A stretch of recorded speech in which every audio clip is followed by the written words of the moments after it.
Welcome to Malcom Reed's How to Barbecue Right, a podcast where we talk about barbecue, share recipes, and discuss all things delicious. And now, here's your host, Malcom and Rachelle Reed. Hey, welcome back to the How to Barbecue Right podcast. I'm your host, Malcom Reed, joined by my lovely wife, Miss Southern Shell.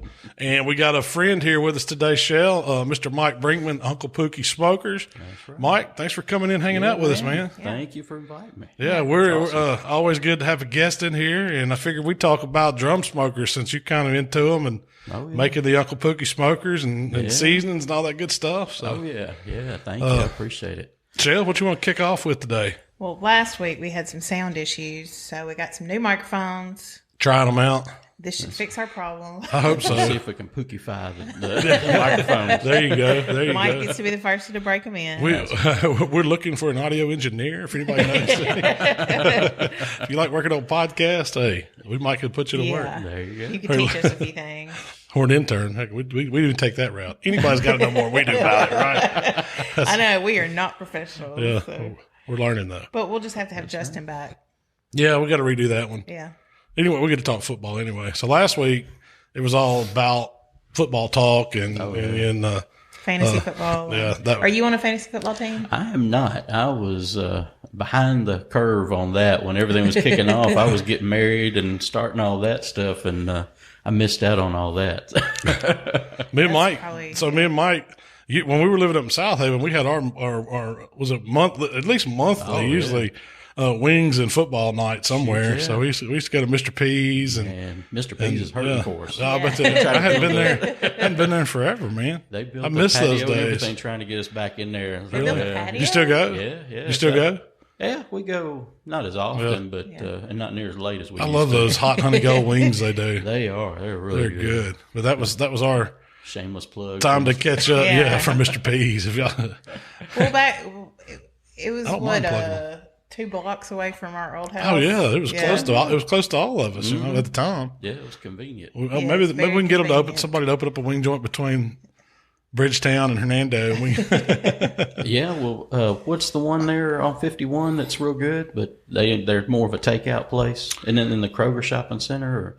There's Friars. It's not Friars. It went out of business. Wings World. They're pretty good, but they don't have beer. It's not a place to go watch. Yeah. You can get them to go there. We've done that, eat them at the house. But I like a good wing joint. I want, I want to have football on all the TVs and a place to hang out. I mean, you got to have good wings, but you got to have the right atmosphere for a wing joint. Definitely. In fact, I owe him. He wanted to go for his birthday. He wanted to go to like a wing joint, watch football, and drink beer, and football wasn't going on yet, so we have to defer. I got a rain check. Yeah. Rain check. I'm still waiting on that. Find a weekend and I'll take it. Yeah, that's my thing. We don't have a weekend. I was going to say, I'd like to see y'all's calendar with an open slot. on a football day. Well, hey, actually, last weekend, we did watch football. Yeah. We went to Mark's and Emily's house on Saturday and watched Ole Miss just gets, it was ugly. Yeah, it could have been a whole lot uglier than it was. The play was horrible. But we went back home and watched the rest of the games at home, and it was a perfect college football day. So I'm kind of excited about the pros kicking off this weekend. Yeah, y'all did a bunch of redneck stuff. We did. Shotguns. And during halftime. Yeah. Had a skeet shoot. When I saw that the game was not looking good, I said, well, let's go get the guns out, boys. Mark did serve Mark and Emily served some buffalo chicken. There was the recipe he did on his YouTube channel. He did boneless, skinless thighs, marinated them. Man, he marinated them in like Pepsi Cola, Pepsi, and like citrus, like lemons and limes, a little hot sauce, and marinated those thighs. And he threw them on the grill and just grilled them off. And he made up a hot sauce. He used some of my hot sauce and butter, and I don't know what all he threw in a crock pot. So when he got those thighs grilled off, he threw them in that hot sauce in the crock pot and tossed them and just kept it on warm, just so they would stay warm. And they made Texas toast and a goat cheese slaw? A goat cheese slaw, yeah. And it was an awesome buffalo chicken sandwich. Man. I was like, man, he had a home run with that one. I'm going to steal that one from him. I will be making that. Yeah. I was thinking about that today. You could pull the chicken, too, and have pulled chicken. Yeah, his brother-in-law Mikey come over there and did a charcuterie board with a bunch of different sausages and cheeses and stuff. Yeah, we did it up. Thanks for We got our telling me own. that right now. I'm sitting there starving. You can tell it's dinner time. I'm sitting here thinking about all this stuff. But so we always talk about what recipe I did. So what are we talking about, Shell? Well, we didn't do a recipe this week. So that's why I had to talk about Mark's, I guess. Huh? Next week we're going to do. Oh, we got a guest coming to do a recipe. I hadn't had one in a while. We got Eric Lee from Fire Dancer Barbecue. He's going to come over and we're going to fire up Jolene, and he's going to show me how he does his competition KCBS chicken thighs. Oh, man. Hadn't done a competition recipe in a long time, especially for thighs. So I'm excited about that one. And Eric wins a lot with his chicken thighs. Oh, yeah. So I think Malcolm's invited him over just to see that's his my recipe. strategy. I got to get people to come on and teach me something that I can use against them. That's right. And beat them. So I'm going to have to get you to come show me something. Oh, man. I don't know nothing. So your background, Mike, is you started cooking with HowToBBQRight on the Hog? Well, no, my best friend started that team. He worked for the Miller distributor, so I started hanging out with them and seeing what all they do. And then another buddy of mine, Raymond Flores, he's one of the coordinators for the Kids Cook at Southern Springfest. You know what? I know his wife, Tammy. Yes. I graduated with her. Exactly, yeah. Yeah, they did it this year as the Springfest. They kind of repped that, I guess. The kids. Yeah, they organized they have, 7-8 years now, I guess. And Michael cooked in it this year. He did. He had a big time. Yeah. Me and one of the guys from HowToBBQRight on the Hog got to judge, and man, these kids, they're awesome. They're man. good. I mean, obviously the parents are helping them a little bit, but you can see them, especially at that contest. Parents are hands off. Yeah. Oh, Those kids are flipping chickens and burgers, and they are knocking it out of the park. No, Raymond and Tammy sit up there on the hill, made sure we wouldn't do anything, so they had to do it. But man, we were all of us judges were just like, how do you pick? I mean, you want to be a little bit lenient on critiquing when you know it's kids cooking, but there was nothing for us to critique. I think out of 6 entries on our table, we had one that was a little burnt. It's one thing to have a dark and caramelized, and it's another one that's just flat out burnt. You weren't scared you were going to get some undercooked chicken, were you? No, it was all. Really? I mean, I'm thinking them kids had ThermalWorks pins and holsters. They did, man. Hey, look, so Michael cooked on a little Pit Barrel Jr., since we're talking about drums. Yeah. He cooked on a mini drum. But there was kids that pushed pellet grills out there. I mean, there was kids that had smokers. I mean, you saw a lot of Webers. I mean, there were PKs. I mean, there was all kinds of different grills that they were using. When Jake was cooking with the HowToBBQ kids, they were rolling their Weber kettle out there, and I mean, they weren't just watching Dad light the grill. Dad lit it, and then they're out there tilting the grid around to rotate the meat around without moving the meat. They knew all the tricks. Oh yeah, they had them. They're serious. Oh yeah. In fact, after Michael did that one, we let him cook chicken at the Millington contest. We did. It's like, go ahead, son. I mean, you cook good as chicken as I do. He got a call that weekend. Yeah. We'll set up next to you. He's done real well. Little killer getting all the calls. Man, I'm telling you, he's got the next generation coming up. Yeah, man. So you got going with those guys. When did you end up starting your team? Right after that Springfest where Raymond, he actually called me and asked if I would be an ambassador, a judge's ambassador. And I was like, I don't know what that means, but yeah, I'll come help out, And escorting judges around, I got to see up close the actual competition, not the Friday night drinking party stuff, but the work. And one of the judges was telling me about the judges class that the MBN was doing. And I came home and told Dee Dee, it's like, I got plans for us in July. We got to go to this class. And it just started there. And we judged one contest that December. It was the Liberty Bowl rib cook for the Liberty Bowl football game. And that was kind of like the icing on the cake. Like, all right, these guys are doing this. I wonder what I could do. Mm-hmm. And I did our first contest was back when they had the Challenger division in 2012, I think, was the very first contest. We cooked pigs in flight out there at the Ag Center. Yeah. I think it was like 13, 14 of us on the Challenger side. And I told Dee Dee and I told Raymond cooked with me then too. And I said, look, if we finish anything but dead last, we're going to be in this. If we finished like 11th out of 14th, not dead last. We're good, man. I mean, I came out there with my home cooked ribs, dry ribs falling off the bone. I you want to eat them? Oh yeah. I mean, we used to cook ribs.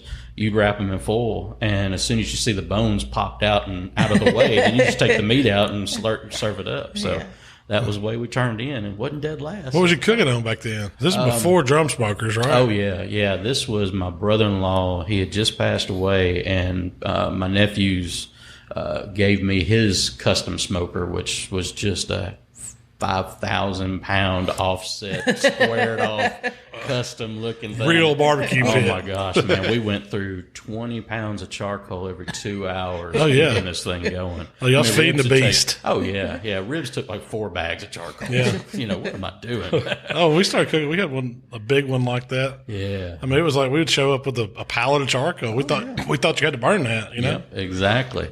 And the team next to us at that very first contest cooked, they did brisket as their beef turn-in Friday night, the ancillary.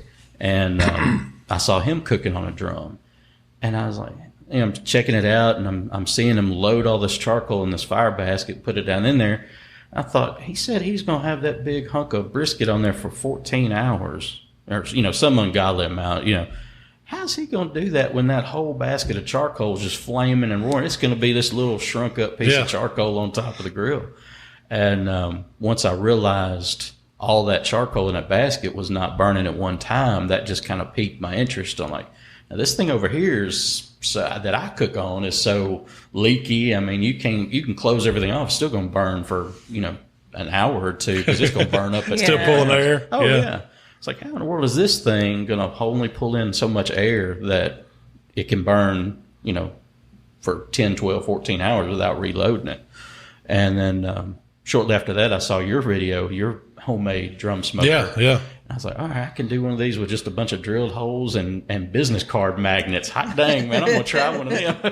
And that was it, So my first, I guess, experience with drum smokers, I remember seeing, and I don't know what show it was one of those barbecue shows that was on Food Network back in the day. Mm-hmm. There was these old guys cooking on garbage cans, and they had a piece of wood over them. They didn't have lids. Mm-hmm. They'd put a old stick in there to prop it up to give it more air. And that was where, ugly drum smokers came from. Oh, yeah. And then the forums were real big. Mm-hmm. So there was one that I read a lot. I liked what the guy did, and I can't remember his name, but the forum was called The Pickled Pig. And so he gave out, I guess he got into cooking on drums, building them himself, and he put his actual directions on how to build one. And I said, well, he laid them out there, get the parts list. You go to Home Depot. I went and bought everything. And so I was going to try it. So I found me a reconditioned drum. I think they were 10, 11 bucks back in the day. I think $13. $13. Yeah. And it was a food grade drum that had been reconditioned. I remember us going and picking it up. Yeah. And so I come home and used all his parts and made me one. Waylon, the only thing I changed was he had, I don't remember his directions on the fire basket, but I had Waylon draw me up some plans, and I went and had a local guy weld them up. Mm. And I put the plans out there. I was like, look, I got this off Pickled Pig. I'm just sharing, his parts list and everything, and you could make your own smoker. And I thought it was the coolest thing. Oh, yeah. And they flat cook. I mean, oh man, yeah. And so that's where you got it. You got it from, and you kind of took it a step further, put your own, little touches to them, and have made a really cool one that you've been selling here locally a lot. I mean, I guess you ship some of them too, but you've sold a pretty good bit of them, haven't you? That you're making. Oh yeah. I've not that I've got a lot nationwide. I'm not like Gateway or anything, but I've got one in the state of Washington, and then up in Connecticut, and then everywhere in between. So I was telling Dee Dee one night, I said, my goal is not to sell 1 million of them, it's to put one in every state. There you go. That would be cool. That way you can say you got a cooker in every state. UPS in 48 states, and it's not that one. It's not Big Brown, Yeah.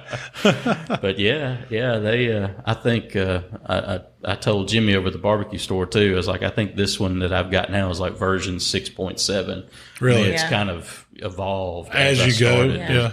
The very first one that I sold, I put on Craigslist, and it had 2 1-inch holes in the lid with magnets on it, and two 1-inch holes in the bottom with magnets on it. And I did the same thing. I kind of built a demo fire basket for myself with just expanded metal and an angle iron and my little $100 Harbor Freight welder. people say, "Oh, you can weld." I said, "No, but I can grind." That's all I can do. That's all. Put a bunch of stuff on there, make it stick together, and grind it down. But yeah, I feel so bad for that guy that bought that very first drum. He bought it from Nashville, and I thought, "Oh my gosh, okay, well it cooks great, so good luck." When was that? That was 2014. 2014, I think. 2013-14. So every time you make one, do you think they get a little bit better? Yeah. Well, especially now. Or you burn a little bit, I guess. Yeah. Every single, and it's funny because every single drum's got its own personality. Like I've got 3 that I cook on now for contest, and all 3 of them, if I don't have a fan or something controlling them, they want to sit at a different temperature. Really? I can think I put the same amount of charcoal in, and with lump, all the different size pieces, I'm sure that has a lot to do with it, but every single one of them will burn differently at a higher temp. And I'm just like, people say, "Well, I can't get this one up to 350. I'm like, well, you're not really supposed to, but said it's all in the airflow. And, if the lid doesn't fit just perfectly right, you can damper up or down to make the adjustments, and it'll go where you want it to go. When I season mine that I'll cook on, I'll open both dampers all the way up, and I can have it sitting at 400, 425, but it's empty, no heat on it, so there's no air restriction whatsoever. Right. But I had a guy one time texting me during awards. I was there. I wasn't cooking. I was helping HowLife guys, and I sat through the entire 45-minute awards ceremony, Facebook messaging this guy because he couldn't figure out why his fan was set at 250, I think he wanted to be at 300, and he was like at 210, and he couldn't get his pit temp up. And I kept going around and around and around and around asking him, and he finally admitted that he had a heat diverter pizza pan and a water pan. I was like, "Well, you got an airflow restriction. Yeah. Take that daggone water pan out of there. You don't need it in the first place." He blocked it all the way, Yeah. And so, within 10 minutes, well, here comes the heat. The temperature's rising. You could have told me that 45 minutes ago. Solve the problem. Well, the thing I liked about the drum smokers is they're simple. Oh, yeah. I mean, it's just a basic 55-gallon drum, and you're putting holes in the bottom to draw air in. Yeah. What makes a 55-gallon trash can? Essentially, it's what we used to use for burn. Burn barrel. Oh yeah. What makes that a drum smoker? At what point does it become from trash can to smoker? Well, I would say it's whenever you put holes in the bottom to where it's going to draw air in. You got a coal basket in there with the coals elevated a little bit so they can breathe, and you got to wait for it to get out. And really what makes them work like an indirect smoker is the distance that you put your cooking grate from that fire. So what we're doing is we're building a small fire in the drum. We're not lighting the whole fire basket of coals like you talked about. That's the secret. You just want a few coals to burn to use as it needed, and you're restricting the airflow from what's coming in it. Yep. And you're controlling it with the top vent too. Mm-hmm. And that's what's letting you cook those. You can cook low and slow on it. If you want to open it up and let it really roll, you can cook hot and fast. And a lot of guys are doing that in comps now. Oh yeah. And it really is as simple as it's a trash can or burn barrel. Yeah. I mean, there's fancy ones, like you said. Gateway makes a high dollar unit. I got one of those that I cook on all the time, but it cooks like the homemade ones. I mean, it looks fancy, but but the principle is the same. Yeah. And so what you did with your design is the first one I did, I was just putting holes in, like you said, a flat piece of magnet material and using that as a damper. Yeah. Well, the first ones you did, you put pipes on them, and so it kind of has that look of. Well, that's one of the cool things that I liked about them at first was you could go on the Facebook pages, the Ugly Drum Nation and all these other Facebook groups, and you could see people go as wild and as fancy or as simple and plain as you want to do. And a lot of the guys will call theirs not so ugly drum smokers or whatever. I would say that too. Some of them look cool. Man, yeah. I mean, some of these guys are putting, just 5 or 6 different gadgets on theirs. Their fan holders and their thermometer holders and their beer holders, hook systems. Yeah. Oh yeah, yeah. So I mean, it's really cool like that. But the simplicity of it is what's so cool. I mean, I had the very first version was the magnets and the holes. The second version was the 2 intake pipes, and then I put a third short pipe fitting on the back end where I could hook a fan up to. If you didn't want to do it manually with air controls, you just stick a fan to it and let the fan do all the work. And then those were great, but it was just so much more to do. And when I found a welder that would make it an all-welded design where I didn't have any mechanical fasteners or any leaks in the lid, and he started doing the welding for me, it's like, well, why do we even have multiple pipes? Why don't we just have one air intake and one exhaust and make it the simplest drum it can be? Yeah. And that's kind of what we've been doing there the last couple of years, and that's by far been the more popular design. So it only has one pipe for the air intake? One air intake and one exhaust. Don't have to worry about which one to do and do this one more than this one, or multiple, sources of air for the fire below.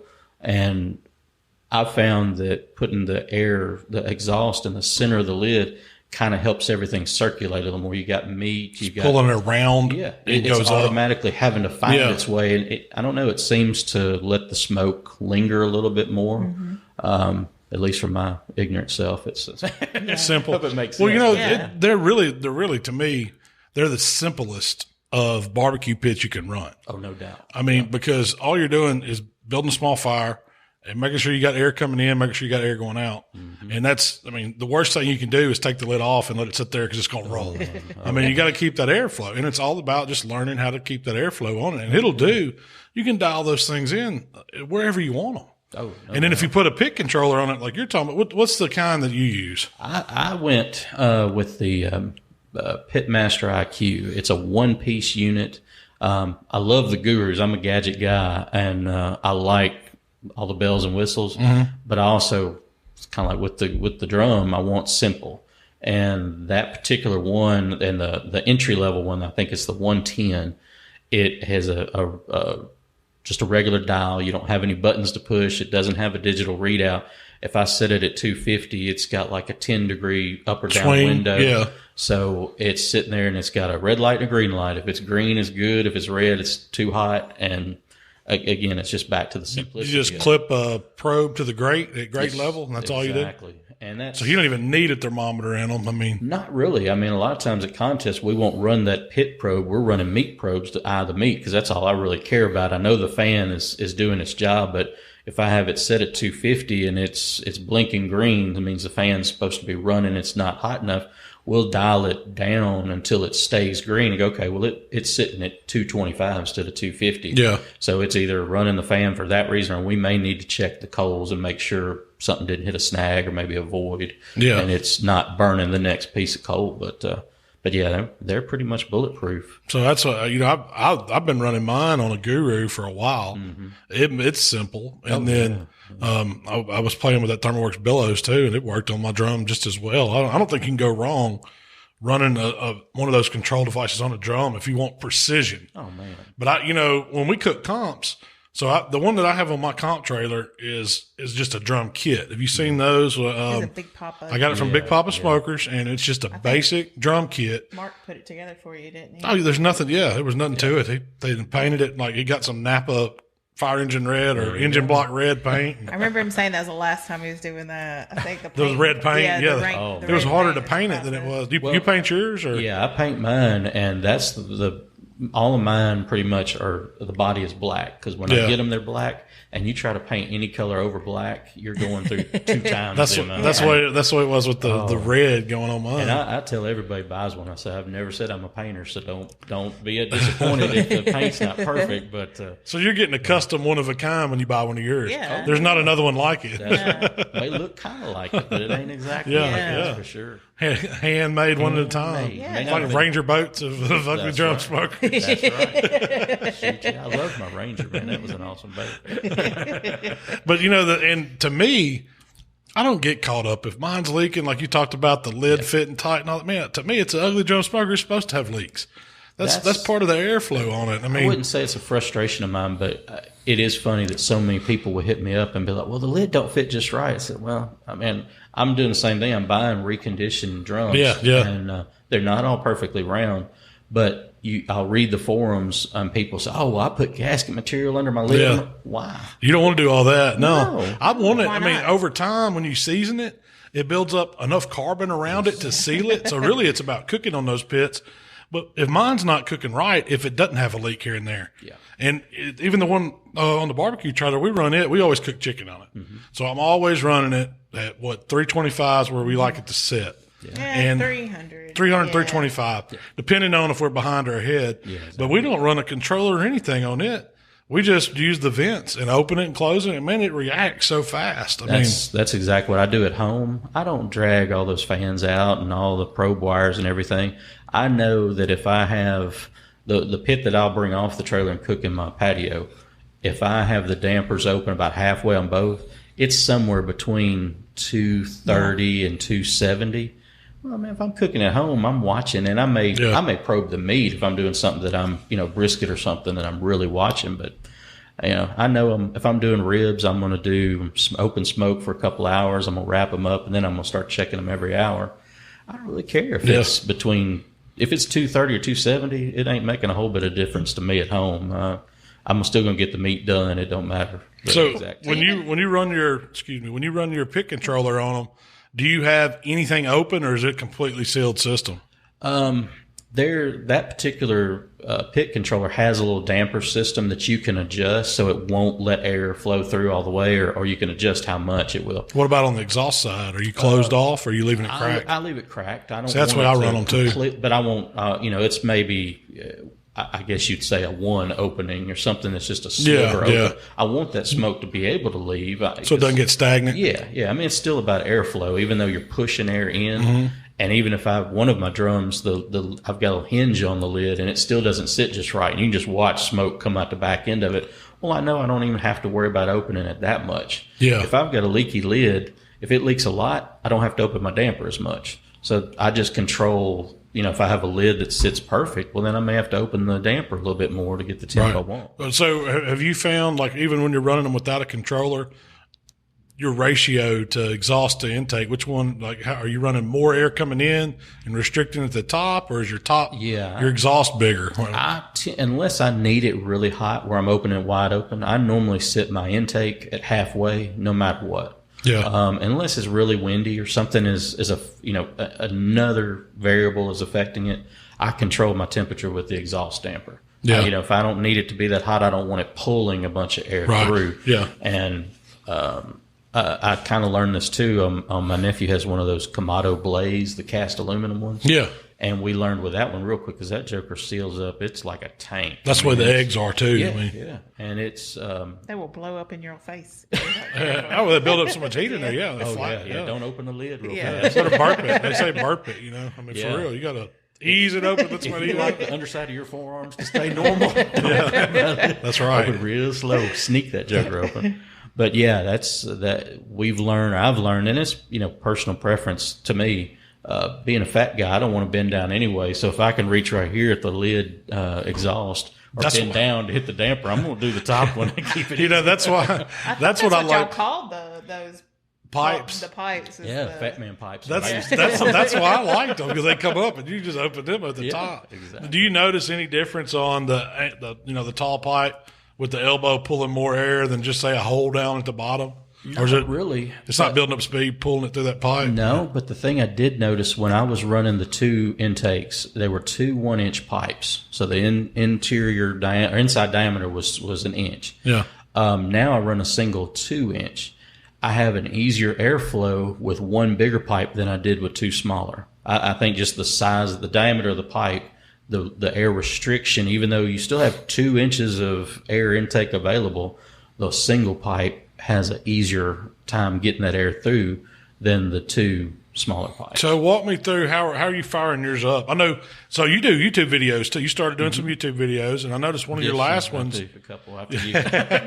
Well, you got to get in some way, man. You got to start. That's what I told you. You asked me about them. I said, man, it don't hurt to start. And but you did one on running your cooker, so I wanted you to walk me through how your fire up process with. Well, and that's one of the biggest questions I get from folks is how do you start it? Do you, some guys will get the little coffee can and do all the cold charcoal and put the hot in the center and let it, go out sideways. Some light from the top and let it burn down. Some light from the bottom and go up. I'm a physics kind of guy. I think, fire goes up, so I'm going to light mine. I use these little starters called lightning nuggets. And they're just basically sawdust and wax, like most of the other starters. Like tumbleweeds or something. Kind of like tumbleweeds, exactly. They're just one of my nephews turned me on to them a few years ago when I was using paper in the charcoal chimneys and paper ash is blowing all over. And Dee Dee comes out the next morning and says, "Why do we have black ash all over the patio?" Well, sorry, I'll clean that up tomorrow. But it's just a clean burning little starter. I'll put that in the ash pan most of my fireboxes have been square. They just we changed the design to a round basket again, but I'll put a starter kind of in a corner, one section, so it'll burn up and then burn across the basket. And you burn in lump or briquette most of the time? I burn lump. I've tried a few different brands of a briquette and lump, and of course, I think we all start out at Kingsford at some point in time, and because it's cheap. Yeah, I mean, it's there. It's available. It's easy to find, and it is normally cheaper anyway. So, I like the consistency of a briquette, but when I'm having to pull that fire basket back out before we go home from a contest or whatever, the lump burns so much cleaner. There's very, very little. When I say no ash, obviously there's some, but it's so much less than, say, a briquette that's major manufactured that has a lot of binders and stuff in it. And two, that ash, if you don't clean it out, if it builds up in metal, that's what's tearing down the metal. We're going to talk about that here in a minute, too. Okay. Do you see a difference in burning briquettes versus lump as far as like the heat or the how quickly they burn up? In your opinion? Yes and no. I know traditionally I've always heard that lump burns hotter and faster. And I think I know it can burn hotter, but in a drum, being such a efficient sealed unit, there is no faster. I can make briquette and lump both burn 12 hours and have leftover charcoal. Without having to add more lump? Never. Yeah. People ask me that too. It's like, well, how do you add when you got all this stuff? My basket holds like that's 15. That's been my thing too. I burn roll oak lump in mine. I like lump in mine. Oh, yeah. I like it for the fact that, shorter cooks, ribs or something, chicken, you put it out, you close that thing off, that lump goes out. Yes. Briquette, when I try to put them out, they're pretty much toast. Oh, yeah. I don't get to reuse them like I do the lump. Well, that's it. You've got what brand are you using now? I actually found a brand, it's Jealous Devil, and it is what they call a premium. It's a lump? It is a lump, and it's a bigger chunked lump. I've had some brands that have different size pieces, and some of them are like planks. Mm-hmm. I've seen those. It was great charcoal, worked fine, but I had one incident with that where I'm burning a contest, and I noticed my fire's going down, and I'm like, well, we just reloaded this thing. What's going on? One of those planks was burning, but it was not touching any other pieces. Yeah. So it was burning fine, but it wasn't letting anything else burn, so my temps were going down. I had to shake it around, and of course, once it broke in and fell down with the rest, it was fine. But this Jealous Devil, they seem to have bigger chunks, but they're all consistent, like softball to baseball size, so they're all touching another piece, so they burn. That's really what I found. I don't like the super huge pieces. Yeah. I mean, there's a place for those. I mean, if you're open fire cooking or grilling or something like that, maybe use some of the big stuff. But to get those long burns, you just want consistent size. Exactly. And that's me. I don't mind if it's consistently small or consistently big as long as it's all the same. So I know what I'm dealing with. When I get I bought a bag of some cheapo stuff one time. I can't even tell you the name of it. It was a weird brown bag of lump. Actually, I don't think I bought it. I think it was given to me. But I don't want to take blame for buying it. But it was so many little. I mean, it looked like it went through a grinder before it got in the bag. And I thought, who's going to use this? Well, it compacts on itself as it burns. So you need to have some size, and but you want it to all, like you said, be uniform. Yeah, that's what I tell folks. You make sure your charcoal is touching other pieces. So you're lighting it. So you're lighting your basket outside the drum and dropping it in. Yes, I'll get it started once my fire starter is actually burning well. I'll put it in the drum and leave the lid off for about 10 minutes. Angled like towards the air intake side? Yes, one single intake, I can definitely turn it and say, okay, here's my air, so I want it to be close. So that's how you drop it in? Yes, exactly. And then Lid off, lid off, so it gets maximum air, but the wind is not affecting it. I've started it sitting, on my charcoal grill stand or something before, and it gets breezy. It may blow the starter out. It's blowing it across the charcoal where more starting up, and you're starting at 300 degrees instead of 200. Yeah. But if I leave the lid off for about 10 minutes, that's normally got enough charcoal lit to where I can put the lid down, open the dampers, and watch the temperature go where I need it to go, and then just damper back.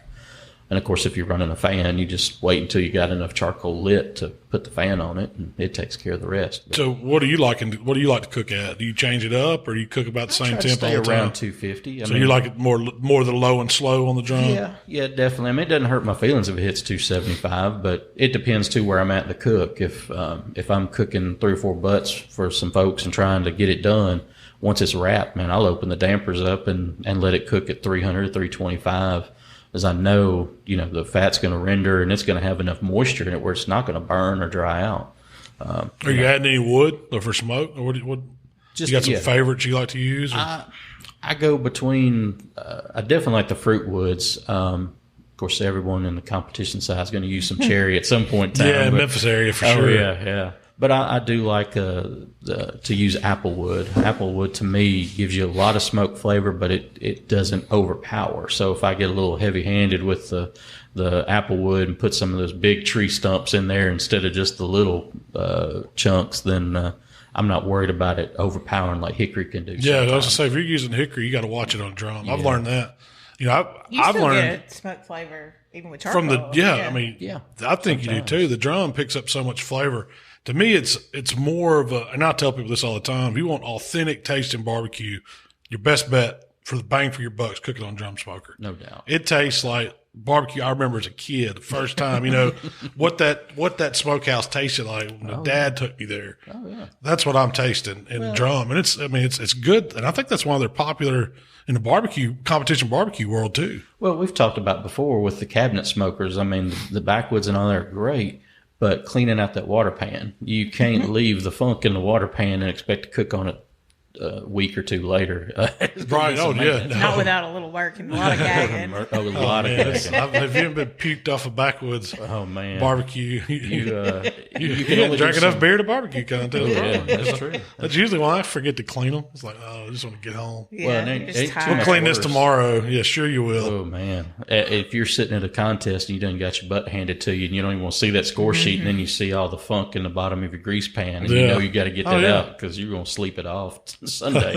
It ain't gonna be any good, but So you mentioned earlier, since we're talking about water pans, have you ever tried to run a diverter or anything on your drums? I run a perforated heat diverter, basically just a pizza pan, but it's like the one with holes in it. Yeah, we're talking exactly. about. Yeah, I bought some solid ones and drilled my own holes, and then I saw, why am I doing all this work when I can just buy a perforated pizza pan? Well, cheap.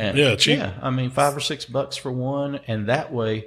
And that creates enough diversion for your heat? Yeah. Well, it does two things. It does exactly that. It gives the smoke and the heat movement going around that to some degree. But the holes will let some smoke and some heat come directly up. It also lets some of the juices and the fat render down into the fire without it being just directly falling into the fire. So you're reducing the chance of flare-ups or whatever. Yes. Because we talk about how much you can put on there, but when you got 3 butts on one grate, that's a lot of fat rendering. And the fire marshal needs to warn people that 6 butts in a drum smoker with no fat caps cut off is a definite fire hazard. Should be against the law. Have you figured that out yourself? When you lose all the hair on your arms trying to get that second grate out. There wasn't a diverter in there? Oh, no. So we didn't talk about that on your design. You've got 2 levels of cooking. Yep. So it's basically 2 22.5-inch racks. Yep. And, of course, one of them's how far was it? 6 inches off the top or 6.5? 6.5, 7 inches from the lid to the top rack, and then another 7 inches below that. So I tried to keep those equally spaced. If you want to do turkeys or hams, you had enough room to do that in most cases. Yeah. That's when I would definitely use a diverter because that bottom rack is so much closer to your fire, especially if you're doing something like butts that has a lot of fat that's going to be dripping down. It is a definite fire hazard. So where are you putting that diverter? You got another another rack that you drop in to roast set it on? straight on top of the fire basket. Oh, you lay it right on top of Right it? on It's top. not, yeah. So you know what I've done is took aluminum foil and just covered up half my fire basket. Oh, yeah. And that way I've got the fire on one side, but I've still got that tapered off. And I don't poke holes in it, but the perforated pan there is a great idea. Yeah, we were doing the solid pan for a little while, and the two issues I had with that is, one, you did get that creosote flavor because of the fat hitting the pan and not going anywhere. Just like it would a dry water pan. Yeah. Exactly. It's just burning and searing everything that hits it, and it's not that good flavor that you get when the juice You get hits some the of that fire. off those, gravity fed smokers too, because it's just hitting that. It's hitting that metal, and the fat's just, like you said, just turning into that. It is kind of creosote-y. It's just scorched, if you don't scorched clean it fat out. flavor if you don't clean it out. Is that why they say use a lot of those guys cook in pans? pans to catch those drippings to keep it from doing that. Yeah, I mean, the disposable pans are great because then you just chunk them off. I keep a putty knife with me and take my diverter out and scrape off any of the old stuff to get back down to clean metal. So you don't have that second or third cook of nastiness cooking into your good meat that you're doing right there. Well, how many cooks are you getting out of a diverter pan? You keep reusing it. I mean, to just trash. Yeah, no, I mean the So you biggest say I issue- don't feel like cleaning it today, and $5. I I get had a another couple. one. Was like, did I forget to? Oh God, yeah, forget that one.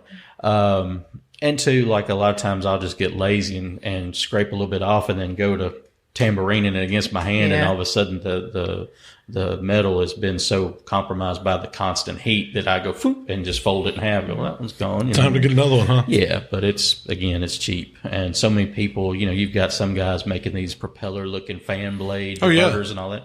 That's great, but man, I don't want to replace one of them. Give me the cheap. There's Walmart one special. manufacturer out there. They come with them. Is it the Hunsuckers? Hunsucker, I think. Yeah, Hunsuckers. They come with that. Man, that's a cool design. It is, but yeah. I'd I hate to haven't clean seen that that. joker off. You'd have to degrease it. Take it out and degrease, soak it. so what and is watch it? It's burn a off. fan. Is that like another I think it level? kind of mounts on the fire basket some kind of way. It doesn't move, but it's got each. It's 5 or 6 blades, and they're all tilted like a propeller. So the heat kind of wants to come up and circle. And it makes that circular heat in there. Yeah. It's a great idea. I'd love Yeah. to try one, but I don't. I've heard they cook really good. Yeah. I saw Gateway had a diverter, but it kind of looked like Swiss cheese. Yeah, and that's kind of what Mike's it's talking about with different sized holes. the I mean, that's- perforated. Yeah, that's exactly the same idea. Concept. Yeah, Yeah. same concept. Let yeah. some air ins, let some juice and drippings down, but not all of it. So That way it's not sitting and scorching, like you said. Yeah. But see, part of that drip, you need that drippage. That's where your flavor is. Mm-hmm. But I found, man, you don't even need to run those. If you're running that pit right and you're not overloading it, No. now I could see if you had 6 butts on there. And Yeah, so that's is that full load on yours? You got 2 I shells? have pushed 8 one time. Really? They were Cut down butts. 8 small butts. I mean, Yeah. I got them from Kroger or Save a Lot or something. They were like the little 4.5, 5 pounders that Yeah. you get on sale. One They weren't weekend. 10 pound. No, but it was. I mean, it was full packed. Did you have to rotate a lot? If I run both shelves, I rotate anyway, even with a diverter, because you do have some temperature variation, and if you've got a lot of fat dripping out, you can still get a little bit of a flare up on that bottom rack. So it's just safer for me. Like with butts, I would run 2 hours and then rotate the top and bottom shelf for 2 hours, and then by then I'm ready to wrap most of the time anyway, or close to it. So it works out better to rotate. So you have your lid is flat on top, correct? Okay. And you Yeah. still managed to get 2 shelves in there. Oh yeah, That's awesome. I've seen them before where they have the Dome. Weber They yeah, put the the dome Weber on down. top. Yeah. I got a Weber, ended up keeping it. I got it so that I could try the lid on there, but so many people I've talked to, and in this case too, the Weber lid would have to be manipulated a little bit to fit the drum just right. And Yeah. man, I'm lazy. I've seen them. If you can find an old Weber, they'll cut that ring out and then get it tack welded inside the drum. That way it fits on. I've seen, but that's a lot of that's extra work. You need some know-how to do that. Yeah, I'm fat and Or you can lazy, whoop so- that, or you can whoop the lid out. I've seen them do that. No, I ain't into all that either. Then if I talk to my welder, they'd love for me to do that, but that's more welding time too. Yeah, Yeah, that's Let's it. keep it with the flat lid. We're all right. Well, with that. the simplicity of it's what's so great about those smokers. Well, and that's the thing too. I know guys that have cooked 4 turkeys on the drum, 2 on the bottom shelf and 2 on the top. And I'm thinking to myself, man, you've got that thing touching everywhere in there. But, the lid wouldn't fit just right, but it didn't need to because, again, with the airflow restriction, the lid needed to be kind of capped off a little bit. You need a little extra air for the smoker to breathe. So, I found if you're doing multiple turkeys on one, spatchcock them's the way to go. Yeah. Because it drops them down, and you can still get, 2 on each shelf. And so you can do 4 whole turkeys. They just got to be I like the spatchcock, too, because you can do skin down, and that skin, to me, is kind of holding all that juice in the bird. Yeah. So, before I really started smoking as much as I do now, I would spatchcock. I would put a whole turkey in the oven pan, but put it on its side or breast side down. And my holiday turkey was a stick of butter and a bottle of Italian dressing. And that breast meat was just sitting there floating in juices the whole time it would cook in the oven. So I never had any complaints about juiciness. And I didn't have edible skin. Nobody was eating steamed turkey skin. But the meat was juicy and delicious. Man, yeah, it was awesome. Yeah, that's kind of the way we cook those thighs, where we cook them in butter. I mean, cooking that turkey down in it. You've never done a skin down or breast down never spatchcock. have. I always do it up. Yeah. But not turkeys. That's a good idea. It is a good idea. I wonder, does your skin get crispier that way? Is it as crispy as it can get on the smoker? Yeah, and I mean, doing it at a lower temp too. I'm not a big turkey skin eater. I mean, a fried turkey is another story, but smoked turkey skin, some reason I'm just not as big into it. So I ain't paid as much attention to it. At lower temps, it's rubbery. I mean, you got to crank that temp up to get it. You can catch some edges where it might be crispy, where there's not any fat on the skin. It's just straight skin. But have you tried to smoke it then fry it? Smoke a fried turkey, like Matt did those wings. Yeah, that'd be pretty good. Wonderful, yeah. And I would eat if someone made it for me. But I had a bad Thanksgiving one year. I smoked 2 turkeys and deep fried 2 turkeys all at the same time. Could not stand to look at a turkey. You were done for 4 weeks. I mean, just the smoke and then the grease on top of it. My nose was so messed up. We used to do the fundraisers, and we would cook 150 turkeys for Thanksgiving. You think you talk about sick of turkey, smoked turkey. I mean, I think butt cooks are bad. Wait till you do 150 turkeys. Because you got to thaw them. You got to thaw 150 turkeys. Nobody tells you that. Where are you going to thaw all these turkeys? You're not buying fresh turkey. You're not going to make any money. No. So you got to find the best deal on them. Then you got to thaw them.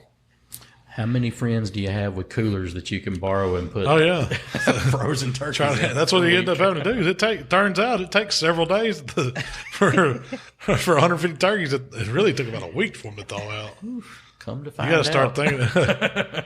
And especially if it's cold outside, it's even longer.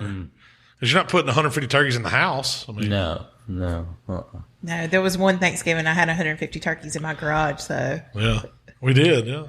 Why can't my car park in the garage? My car's never parked in the garage. Back in the day, we thawed them in the bathtub.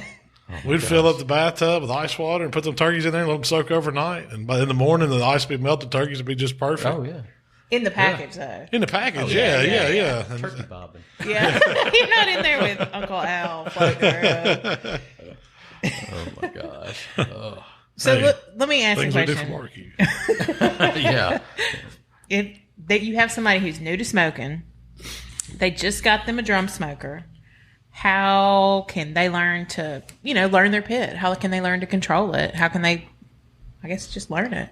The easiest cook for me is doing one butt. To me, that's like the most forgiving. It takes a little bit of time, but to me, that's a good thing. There's 2 things I tell folks to do when they're asking me about it. I said, always season it.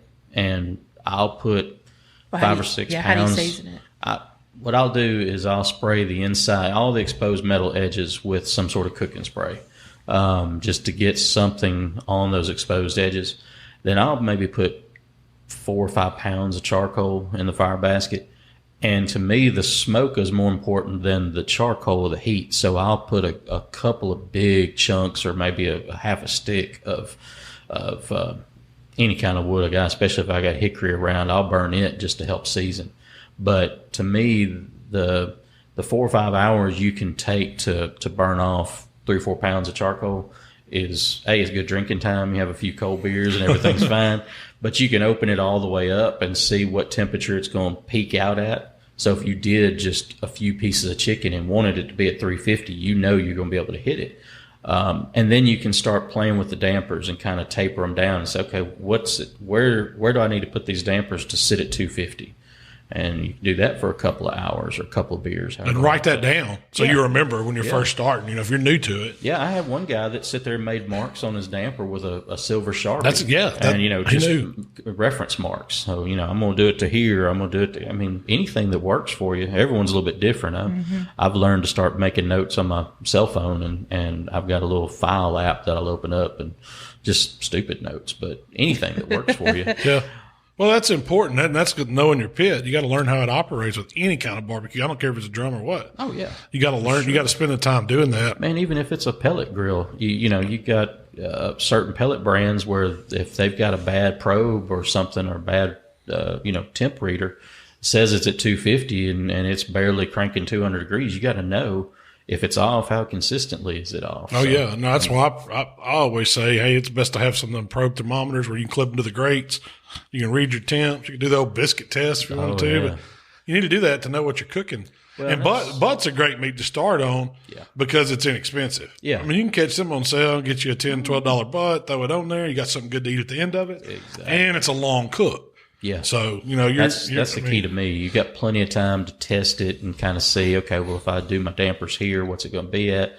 And you hit on something there. My pits do have a dial thermometer on them, but I tell people all the time, you get that thing home, take that dial out of it and run you a pit probe so you can tell what the temp is at your meat. Because that's what's important. Yeah. All the dial thermometers are doing is telling you what the temperature is right there. If it's, whether it's Jolene or anything else, it's where it is in the lid. And, I've seen a lot of offset cookers that have 3 or 4 dial thermometers, and if there's 2 lids, 2 in each lid. So okay, this end of the pit is this temp and this end is this temp. Oh, yeah. And, depending on where the fire is in the fire basket, if it's on one side and that's right there at the dial thermometer, the heat's going to be a little bit hotter. It may not be much different, 10 or 15 degrees, but it's going to be different than it is on the other side of that drum. So, to me, it's more important what the temperature is at the meat I'm cooking versus right there in the wall. I agree. I think that's the most important place to know. Yep, for sure. Do you think barbecue tastes better on a drum? I'm going to say yeah. It's hard to beat if you like that authentic pit barbecue flavor. Well, you're going to beat barbecue that someone else made. Yeah. That's right. From a lazy man perspective, but no, it's really good. I've got a couple of different types of smokers. I've got a cabinet smoker, I've got a pellet, and I've got more drums than my wife wants me to have. So they do all kind of have their own flavor, but they're all good. But I do like I like the flavor of the drum, but that also goes back to the simplicity of it. If it was simple for me to cook it, I'm going to like it better than if I had to constantly reload a water pan or constantly fidget would do this, or if I have offset that I got to watch every hour and I want to go inside and get 3 or 4 hours of sleep. That ain't going to taste as good to me as that drum that I put a fan on it and let that joker go for 8 hours and didn't touch it. So when you're running a fan, you'll leave yours for 8 hours. You don't care, huh? Oh, yeah. You'll put it at 250 and let it roll? Experience will tell you that even if the fan quits running, if you've got a damper, it may get a little lower, but it's not going to get away from you if you don't open. As long as you don't open it. Yeah, as long as you keep the lid on it. If anything, it might get a little too cool than you want, but it ain't going to go all the way out if you have your dampers open a little bit. And I've seen guys that are cooking low 180, 190. Really? Which I don't quite understand, but if that's what you want to do, they want that temp to roll up slow. Yeah. Huh. Well, if I get the same quality barbecue in 6 hours than you do in 12, why am I wasting 12 hours? For me, on a drum, that optimal temperature is like 275. That's where I love to cook at it. Yeah. Feels like I'm choking it back to run it lower. And it just seems like on mine that the air just wants to flow through. And when I got that vent adjusted just right on bottom and I got the top cracked, it wants to run 275. And that's what I like. So I roll with it. A couple of guys I've talked to that have gateways, you've got that inner ring. Yeah. Right. It's just outside the diameter of your fire basket. And I wonder if that is not, most of the guys I've talked to at gateways say their pit will sit 275 to 300. Mine kind of likes 250 to 275. And I wonder if that inner ring is kind of directing the heat up more directly, whereas mine is expanding faster and then going up. Maybe theirs is channeled to go up faster, and maybe that makes a little bit of the difference. I guess. I don't know. Not an engineer. I just know what the great temp likes to run at. That's how I cook. I mean, well, it goes back to it. You got to know your pit. Yeah, and I try not to fight it. I don't want to have to be tooling on it all the time. I like to sit it there and just let it roll and know that if I'm cooking at 275 grate level, my butt's going to be done a little bit faster. Yeah. I'm going to be ready to wrap it 4 hours. It's going to be done at 7.5 instead of taking a full 8 or 9 hours. So you're saying if it wants to run at 275, let it run. Yeah, let it run. That's what I say. When you're learning them, if it wants to run there, let it run there. Don't try to do something that ain't. I'm not a hot and fast or low and slow snob. I think there can be some significant difference if you're trying to cook a brisket 4 hours versus 10. Yeah. At 400 degrees versus 225, but I don't think 25 degrees difference or half an hour to an hour in a long cook is making that much difference. Yeah, in a long cook, I can see that. I don't, it's different if you're trying to power through it. Yeah, yeah. I mean, I do believe that maybe they're, if you're trying to go too hot and too fast, maybe some of the fibers don't relax enough. Don't take it a little further or something. Yeah. But I don't see where, like you're talking about 250, 275 may come off 30 minutes to an hour quicker. Man, you just make it a little darker, faster. Yeah. That's it. That's it. You won the race. Yeah, exactly. So it's one way to run it. No, that's true. What's the longest you've ever seen a drum go? Have you ever put a clock on it? Seeing how long a load of coals will go on one of yours? Like an experiment? Yeah, the Jealous Devil folks sent me some 8-pound bags to do as like a giveaway when I sell a drum that I ship off. And I had one of those, and in that competition setup video, I put in just that 8-pound bag. So it may not have been exactly 8 pounds, but it was real close to 8 pounds. And it ran for 12 hours and still had charcoal to burn in there with the fan on it. So the fan was controlling it, but if you put a fan on one and give it the perfect conditions, people will say an hour a pound. I'm thinking it's going to be closer to 2 hours a pound if you set up the perfect condition. And you're sitting at the right temp. If you're burning at 350, you're obviously going to burn use more fuel. A lot more fuel. But 225 to 250, 10 pounds of charcoal will go 20 hours. Oh yeah. See, that's where the longest I think I've ever timed one's like 18 hours and gave up. Yeah, you just I'm not going to stay with this. If it wants to keep burning, it can burn. But you're sitting there in a chair trying to fall asleep and you're getting uncomfortable. What am I waiting for? Waiting on this charcoal to burn. I'm done. I proved it. I could have done 2 full butt cooks easy. So I mean, on and off. But that's one thing I don't think I've ever reloaded any charcoal in a drum. I mean, ever on a cook. I have once or twice, but it was on my own stupidity. If I didn't put enough charcoal to begin with. So do you usually just? I mean, I know my style. When I do it, I pour something in. I just pull a basket full. Is that what you do? Yeah, no. You don't measure it? I'll go about 3/4 full. Yeah. What I like to do if I'm really, if I hadn't gotten into the adult beverages enough, I will put a little bit of charcoal in and then put a couple of chunks of wood in and then a little more charcoal. So I kind of layer it. Oh, okay. And I've heard and I've seen to have noticed this result. If I were to put wood just directly on top of the charcoal and nothing on top of the wood wants to actually flame up. It'll burn on fire. If you have charcoal on top of it, it tends to smolder and smoke. Give you some more smoke, yeah. So I've tried to start doing that. That's a good tip, yeah. You heard it here? You heard it here first from Uncle Pookie himself. Well, does outside temp affect drum smokers? It does. And can you insulate them? Yeah. I've seen folks, the Weber or the Weber bullets, the Smoky Mountains or whatever. Mm-hmm. I've seen, I guess we all watched the Pitmaster shows when Harry Sue was wrapping it up in some kind of insulation. I have thrown a welder blanket over it to keep I've noticed if it's a wet wind, like if it's misting outside in the wintertime or something, that seems to burn through more fuel. But wind only doesn't really seem to do that much. My intake and my exhaust point straight up. And so I don't have wind blowing directly into an intake to push more air through. And then with the exhaust dampered down so much, even if wind is blowing across the top of the exhaust damper, it doesn't seem to pull as much as like with my cabinet smoker. If the wind is pushing across the top of that damper, it's making a draw. It's pulling a lot more air through, so it tends to burn a little bit hotter if it's really windy. The first year we went to World Food, we were out on the parking lot competing in the barbecue side, and I mean the wind was just coming straight down our alley, and I was like, why is this temp? I mean, I'm sitting here at 300, I can't get it back down to 250.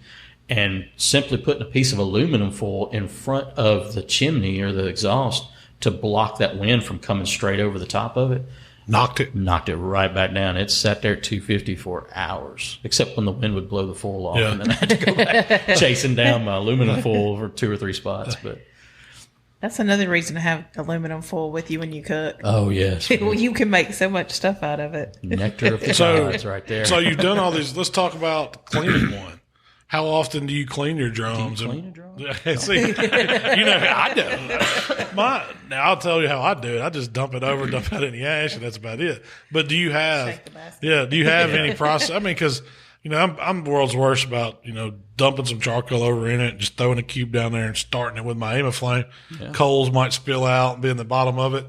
It's a drum. Yeah. So I don't get caught up. But do you? I mean, people ask you, do you clean these things? Do you ever degrease them? Do you?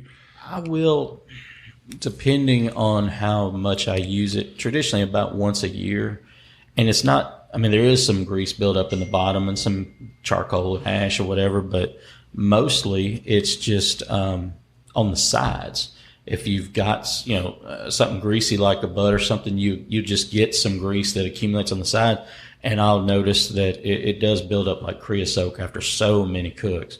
But normally 10, 12, about once a year, and it could just be the spring cleaning bug that before you get ready. Yeah, before the contest season but starts up. You're not putting any chemicals or anything in it. I tried one, some kind of oven cleaner from Sam's I'd seen online that one of the Gateway guys really like a food grade type stuff. Yeah, it was an oven and grill cleaner. And it did, and it took it down to bare metal, which kind of scared me. I'm like, if it can take all this off of there, what's it eating through? So, and then of course I had to re-season it because it got down straight bare metal. But some guys like that and want to do all that again. That's great, but I don't see any problem in the world. To me, it's different if you have that black buildup on the sides versus something like a solid pan heat diverter, where that aroma and flavor is going straight up under your meat and surrounding your meat. The sides, it's going up the sides. It's just seasoning. Yeah, it's not like it's springing off the side, jumping onto your meat from sideways. So. I have had some of the old ones that I built where I just left them outside and didn't throw a cover on them or anything. Some water got in it. It kind of got the fuzzy stuff going. And what I did, instead of trying to wash it out, I took the lid off. I built me a fire in it like it's a burn barrel and just re-burn it out. And that's what they tell you. Now, a lot of times guys are getting them and they don't know what's been in it or not. I've heard people, they found this drum. They think it was a food grade drum or whatever. Can I burn it out? Yeah, they burn them out. They'll put a torch to them. They'll heat them up all the way, heat that metal back up, re-season it then, and it's good to go. Get you some pallet wood or some scrap wood. Just build a fire in it. Anyway. And I've done the same thing. It put a cover over it and a little humidity in the air and get in there and got some science experiment growing in it. And I get that weed burner and just torch it all the way around and take my grates. I will clean my grates. And see, I know the grates is a different story. It's easy to take them off, hit them with some degreaser, let it sit and spray them off or scrape them off or whatever. But the actual inside of mine, I usually don't. As long as I keep them covered and don't keep any moisture out of them, I don't do a whole lot to them. Well, that's one reason why I went to the welder and designed mine now where it's all welded. I don't have mechanical holes and fasteners in the lid. Anything to rust or anything? I mean, if they close the damper on it, they're not getting any water leaking in. Whereas before, I was drilling holes and having the pipe fittings holding it in, and if water collected on that lid, it's going to seep in. If there's a hole, it's going to find its way in. So, getting rid of that opportunity for rust was a good version change. Well, what's the life expectancy on a drum? Gosh. Depends on how well you take care of it. I hadn't killed one yet. I hadn't burned one out. I guess you gave those away. Yeah, I have. I usually end up letting somebody borrow them, but they're still, Hey, think of how long a burn barrel lasts. I mean, people burn on those things till they fall apart. I mean, you could use them a long time. Yeah, there's open fires in them. So I would say if you take care of it and you just the number one enemy is probably leaving ash in it. Yes, because it breaks down and that's what'll rust it on it. I mean, well, that and ash, and then sometimes just the humidity. If it's been real hot, and then you cool it down, but it's cold outside and it cools it down real quick. You get a little bit of humidity and sweat inside of it. That's why what you're saying too. When I store mine, I'm not using mine. I'll close the intake and leave the exhaust cracked, or vice versa. So some air is getting in there, flow going through, but not where it's just wide open and you open the lid up and a wasp nest comes out at you or something like that. But I've had spiders and dirt daubers in mine. I just burn them up too. Oh yeah, a little seasoning, But you put that fire to them, they ain't happy. Oh no, they're going somewhere. It's too bad. They're gone. It's a cremator. But do you have any add-ons or aftermarket purchases like rib hangers? Accessories. That's the word I'm looking for. Yeah, exactly. I've had a lot of people ask for rib hangers, and again, kind of cheating from Gateway. Yeah, Target sells a Gateway rib hanger rack for like $40. Really, so, Target does? I didn't know that. That's where I bought mine. I still haven't used it yet. I hadn't quite. I like my rib hanger, man. Hanging ribs are good. I've got to try it sometime, but I can't get past because I'm still going to wrap my ribs. So I'm thinking I got to hang them. Well, then I got to take all that out and put a rack back in and wrap them up. And I'm not going to do it. But it's just to sit out and sit on the ground and put your rack down. It ain't, by the time you wrap them, there's nothing to it. Yeah. But I've got the pit barrel. You can hang all kinds of stuff in them too. Yeah. I mean, they've got like a turkey hanger and chicken hot dog cage. The pit barrel has the most accessories. They've got the accessories figured out for theirs. But now, do they even have a rack to cook straight on? Yeah. Okay. It comes with I've a rack always too. seen people hanging in it. No, it comes with a rack too. Okay. It's got position for a rack. I mean, that's how we do chicken on them. So the pit barrel, it just has a hole in the bottom, or is that just the junior? Does the regular pit barrel have dampeners and I don't things? know. I've never cooked on a regular one. I've only cooked on the junior, and it's a hole with a little flap that just turns. And then the only exhaust is the holes where your piece of rebar go. Yeah. They've simplified theirs. They just have holes on opposite sides and two pieces of rebar that go through it. And then that's what you hang on. With their design, what I've been told is that it's not going to be there for a long cook. That it seems like it shorter cook, hotter, faster. Yeah. I would say it's hard to control it because it wants to cook at 350. It is, yeah. I mean, you'd have to get you some magnets. Control. Yeah, there you go. You think they would come up with the plugs? We got to plug this one and that one. That's the next Killer Hogs money right here. Is the plugs for a pit barrel. No, a pack of business card magnets with the Killer Hogs. There you go. I like that idea. $49.95. That's right. Exactly. Yeah, that. And, I've looked at some of the stuff that the guys are doing homemade. And, of course, there's the bottle openers and stuff like that. Yeah. But I hadn't really done a whole lot of extra. What about stuff. your cart? Didn't you do? I did a cart a couple of different times. And what do you mean? Like you put wheels to make it more mobile? The first one I had was a heavy duty expanded metal and wrought iron. It was a 2-drum cart. And it was literally like a big cart dolly you get at Home Depot where you pull it on a handle and I got 2 drums and a table in the middle. I mean, it was handy as all get out, but I think that joker weighed about 500 pounds. There wasn't no wheels on it. Pain to load. I actually went through a set of wheels. The cart was so heavy, it collapsed the wheels. Really? It tore the rubber off the wheel and the wheel just cracked. You put wheels on the bottom of yours? You ever had anybody have you do that? I found that the drum dollies are the best way to go. Oh, yeah, that's actually, that's what they're for. Yeah. And I mean, because I've got tables all over the place. You're at a contest, you got tables. I did a dual drum cart and a single drum cart. And, people they were interested in looking at them, but weren't as interested in buying them until I decided to stop making them. And I get 4 or 5 people say, hey, can you do one of them carts? No. My feelings, I'm going home.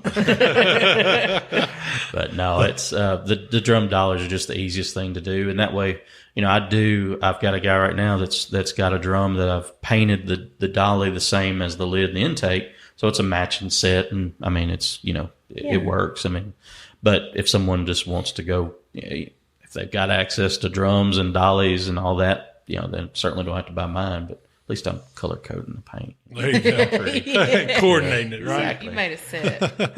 Yeah, it's a set, custom The set. fingers have to match the toes. That's it. That's it. Well, what's your favorite thing to cook on a drum? This is for both of y'all. Man, that's tough. Mine's probably going to be pork. Yeah. I just like that flavor. It gives it that old school flavor that I like. Ribs. Chicken. I mean, I cook chicken. That's what we do for contests. Yeah. I got to say chicken. It's a great chicken cook. Yeah.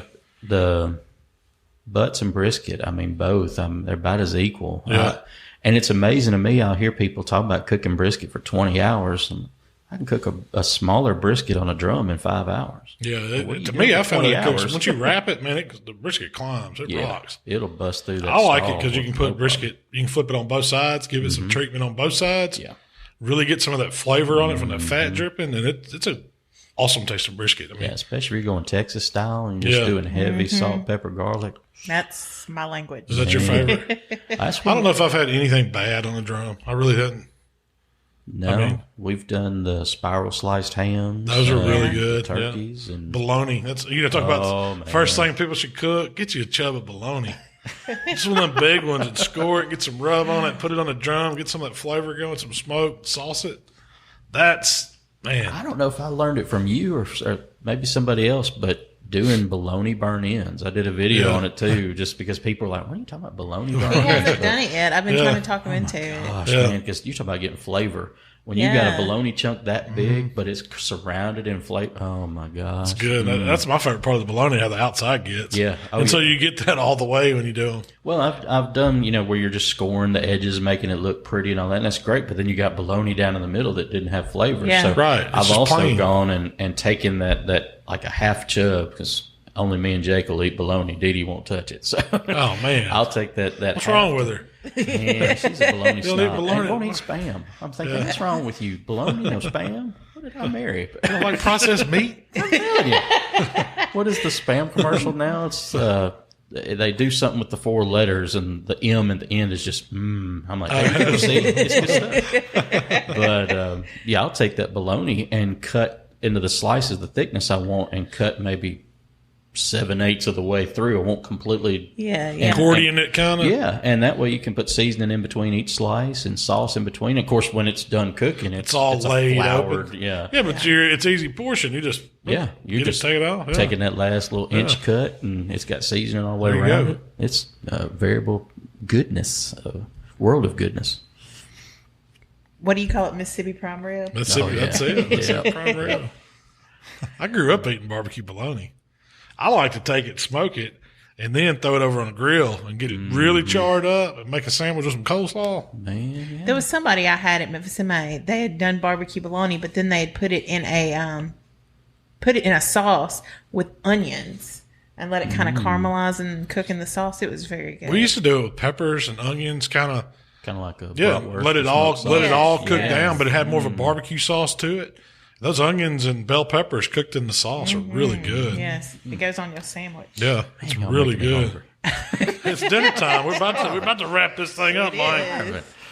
Real quick, I got 2 questions for you. We try to ask everybody. What is your number one must-have barbecue tool?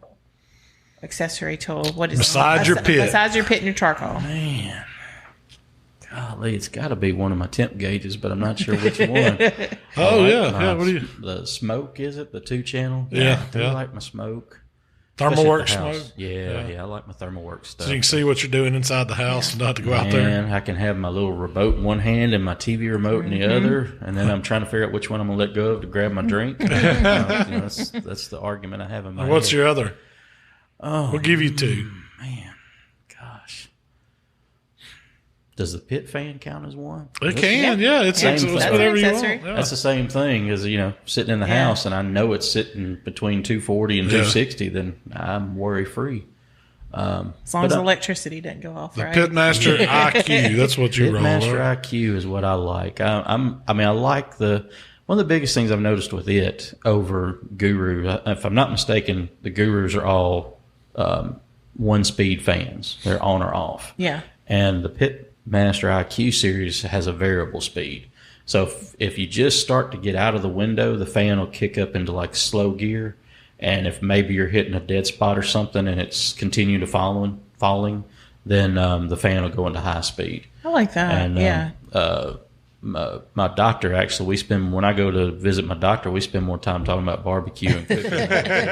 Sure, you're healthy. Yeah, I'm like, okay. You cook barbecue? Yeah, you're supposed to be big. Yeah, it's big bone. It's big bone. But he'll talk about, like, on his green egg, if he puts his guru on it, he's noticed that it has these spikes in temperature. And I mentioned to him, so, well, it may be because the fan is blowing just full speed and the charcoal burns hotter, it kicks off. Well, it's still climbing because the fan has blown on it so hard. Whereas if you had a variable speed, name your brand, anyone that does a variable speed, that blows the fan on it slower and lower, it'll slowly climb to that temp, and then it won't have the peaks and valleys like a. I don't know if mine slows. I know that the guru that I have pulses. Okay. So when it gets to range, it'll just boom, kind of poof. Maybe that's what it'll kick on. I don't know if it actually slows down, but I know it'll pulse itself. I've seen it do it. Huh. You'll think something's wrong with it, but it's just maintaining. So it's trying to stop that. And real quick, what's your favorite barbecue restaurant you've ever been to? Oh my gosh, I don't even know the name of it because it was down in San Antonio. We first got married. So it was Texas. And it was Texas, and we went to SeaWorld. I went to some steakhouse, and they did a smoked sirloin steak. Really? Man, that was for sirloin. Of course, it's kind of like, now I'm like, man, give me a fillet or nothing. But the sirloin, it was tender enough, but the smoky flavor they had on it was just incredible. It was in San Antonio. Maybe somebody out there will know what you're talking about. Yeah, if you figure it out. Somewhere not too far away from SeaWorld. Because we weren't going to travel very far with the in-laws and the big family van. So we weren't driving very far. Well, Mike, tell you got anything you want to plug while you're here? I see you brought some seasons with you, man. Yeah, the new packaging and which one of these?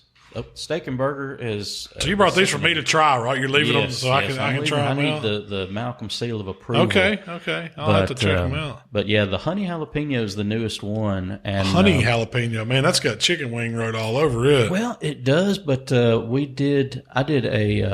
I've got this weird recipe. People kind of look at me funny when I talk about it, but I do a pork loin stuffed pineapple. Take a pork tenderloin and core out a pineapple and stuff the tenderloin down in that void and smoke it that way. And is that like a swine apple I've seen people do where they wrap it in bacon too? I have done that. Yeah. I had taken the skin off the pineapple and wrapped it in bacon, but I didn't this weekend. But I was trying out the honey jalapeno on a pork tenderloin. It was really good. Really? I'll try that. And what's the other one, the burger? The steak and burger, it's just basically a beef seasoning. But, a lot of the beef seasonings are heavy on pepper, black pepper, and more coarse. And I like those, but I hadn't seen a lot of beef seasonings that were finer grind. Yeah. And weren't so heavy on pepper because I like black pepper, but I don't like coarse black pepper as much. So I came up with one it's got lemon pepper in it, so it still has a little citrus note to it. Okay. But it's all fine grind, so you can kind of go lighter or you can go heavy if you want to and not have the big chunks to deal with. And folks can check out your cookers at what's your website? Is that where you sell them? Or I do. Or is it like commission? They got to contact you, let you know to build them one? There you go. Sometimes, if they want a certain color or something or want to know of a color I don't normally do, I'm kind of restricted to what high heat paints I can find. Yeah. But the website, we sell them. We also sell them in Bartlett at Memphis Barbecue Supply. Brad Pure at the Butcher Block, I'm sorry. They're in South Haven. I always say that too. Years, you go to the butcher shop and it's hard to get that out of the mind. But Brad's been selling them there for a while. And and the website is www.unclepookiebarbecue.com. And either way, we've shipped a few, selling them online and then selling them local too. If you're in the Memphis area and don't see the color you like somewhere, you can always hit me up on Facebook, Twitter, all the. Where can they find you? Facebook, on social media? Uncle Pookie Barbecue. Uncle Pookie BBQ. Yes. On Instagram, Facebook, Twitter, and YouTube. Now you're doing some videos. Check those out. Yeah. Also, you mentioned Memphis Barbecue Supply selling the smokers. Mm-hmm. You do some demo style classes out there with Jimmy too, so they can check that out. Y'all got anything coming up or in the works? I tend to do a class in the early spring when we're not competing. Yeah. And those are free classes y'all do, right? A lot of times. So I think he tries to do a couple of paid classes where they're giving a little more insight or cooking more for the people to sample. But Jimmy he tries to do one a month at least of a free class. Are you cooking on your drums when you do those with him? Yes. So people can come out and get a hands-on. God bless people asking questions, but man, it takes 2 or 3 hours sometimes. I know the feeling. Well, is that Shell? You got anything else you want to ask today? Thank you so much for coming and talking to us about drums. And thank y'all for having me. I really appreciate it. I'm honored. We've enjoyed it. It's always good to hang out. Let's go get some wings and beer sometime. I'm free. Let's We got Monday Night Football firing up. We gotta get that standard Monday night back going, man. That'd be cool. Shell, where can they find us? If you'd like to connect with Malcolm, it's HowToBBQRight on Facebook, Instagram, Twitter, and of course YouTube. If you'd like to connect with me, it's Miss Southern Shell on Instagram and Twitter. Hey, we appreciate y'all checking us out today. Go out there and get you a drum smoker and get to cooking. We'll see y'all next time.